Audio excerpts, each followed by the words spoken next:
Let's talk Homesteaders of New England real quick before we get into the video. If you want to see the recap video, the official recap video that Don from Little Mountain Life filmed, I'm actually going to be uploading all that content on a second channel specific for Homesteaders of New England. That's the only thing that's going to be there. I will leave a link to that down in the description and a link to that video, which should be going live at exactly the same time this one is, up in the corner here on the right hand side of the screen. I'd really appreciate it if you head over there, subscribe to that channel as well. It's not going to be getting content as regularly as we do here on the Mindful Homestead channel, but that is going to be your go-to source for all things educational on the Homesteaders of New England side. So pause this video real quick, head over there, subscribe, and when you're done watching this video, go check out the Homesteaders of New England channel as well.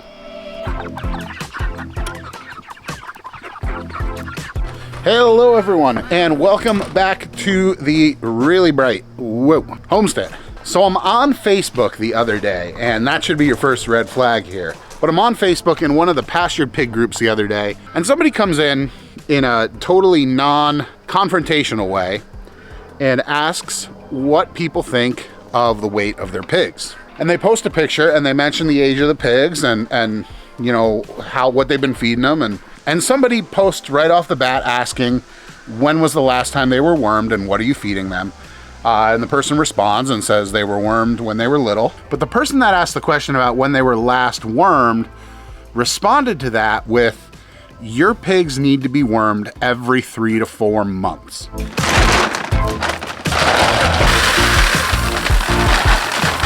And me, being the kind of person I am, I responded to that comment letting them know that that we haven't ever wormed our pigs here at the Mindful Homestead, aside from one isolated incident that that actually turned out to be, it wasn't worms, it was just a genetic issue with the pig. But we've never ever wormed our pigs here at the Mindful Homestead just as a routine. The only time we've ever done it was because we suspected something, and as it turns out, our fears were completely unfounded.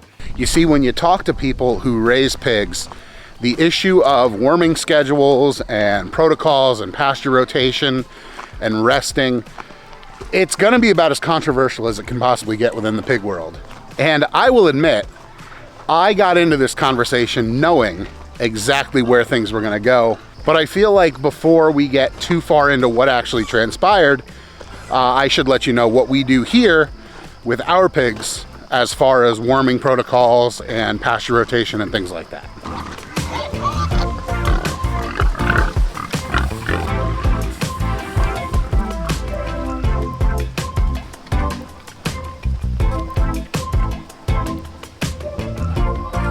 I've been giving the pigs an afternoon snack of corn every day. One, to get them a little bit fattened up before finishing, which I'll link a video up there in the corner. The second reason is because it's helping them move these round bales around. If I pour the corn on top, you can see they're up on top of that thing right now, trying to get the corn, and as they do, they're pushing down pieces of hay from the side. So that's kind of the reason behind all of this. I want to talk specifically about our worming protocols here, how we worm, when we worm, or more easily, like how the reasons why we don't worm here on our farm. What it comes down to is two factors. One, our pigs are wormed when we get them, and two, we practice a 3-year rotation with our pigs on pasture, and that is how we've done it so far.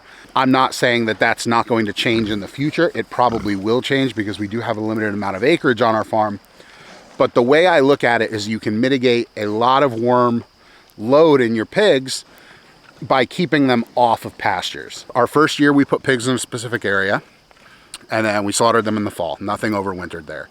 The second year they went to another area on the farm. We slaughtered in the fall, and pigs have still not been back there.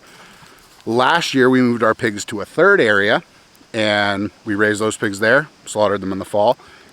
These pigs did not touch that area this year. And this year we've got our pigs on the biggest piece of land yet.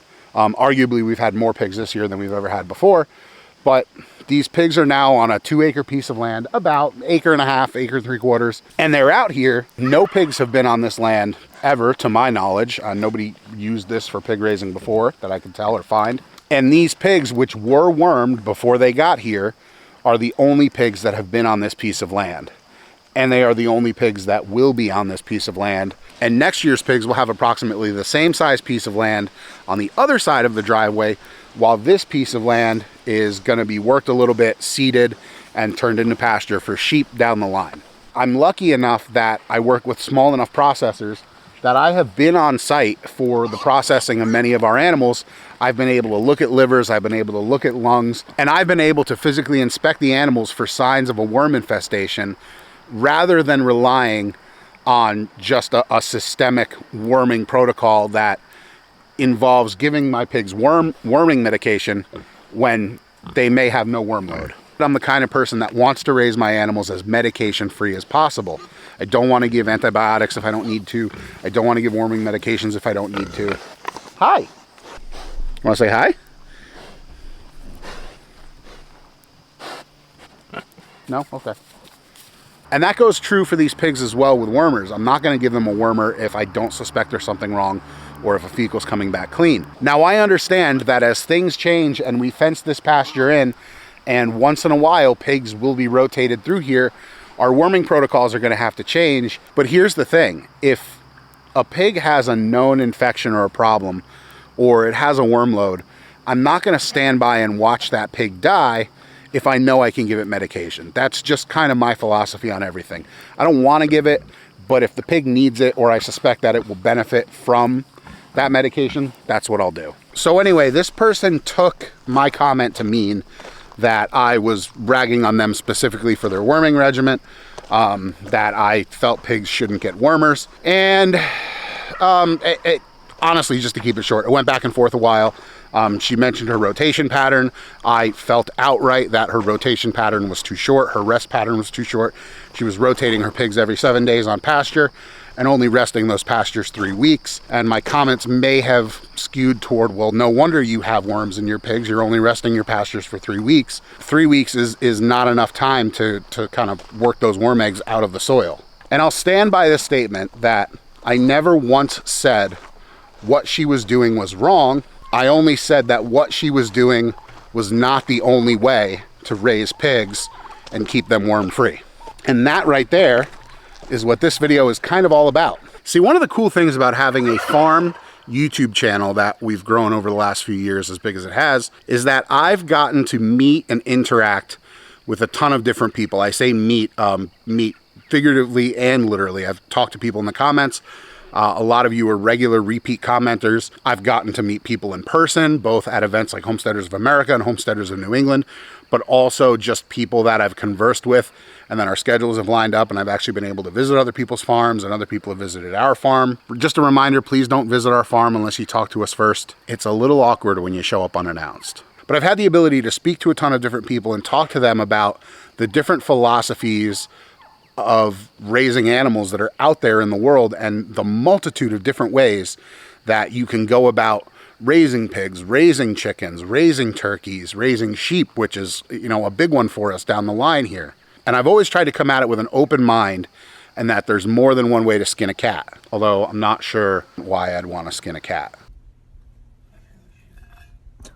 And it struck me as I was coming up with ideas for videos, you see things like, you know, how to be the best at something or how to be the worst at something. And they usually stem from, you know, doing something wrong, like actually engaging in an activity that does something wrong. But I never really thought until it popped into my head the other day that one of the easiest ways to become a bad farmer would be to not have an open mind and to go into something thinking, this is the only way that this task can be accomplished, and that's how I'm going to do it, and everybody else should do it the same way. There was another comment recently on our channel where we were talking about our pastured pigs, and the comment was made that there is no benefit to raising pigs outside on pasture, and that pigs should be raised in warehouses so you could achieve the maximum yield from the pork that you're raising. And this person had some videos on their channel where they were talking about how, you know, they're supplying the world with high doses of food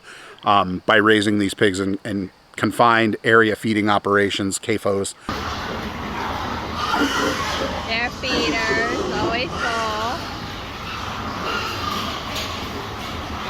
And they're certainly right. They are raising lots of food, tons of food for people of the world. They're not doing it in a way that I personally consider ethical. I'm not going to go after them and try to get that banned. I'm not going to say that they're wrong, because he is, right in that he can feed a lot of people with the pigs from his operation.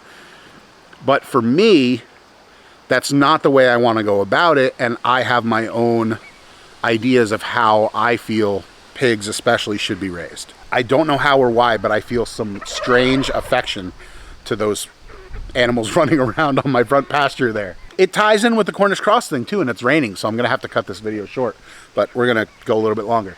It ties into the Cornish cross thing too.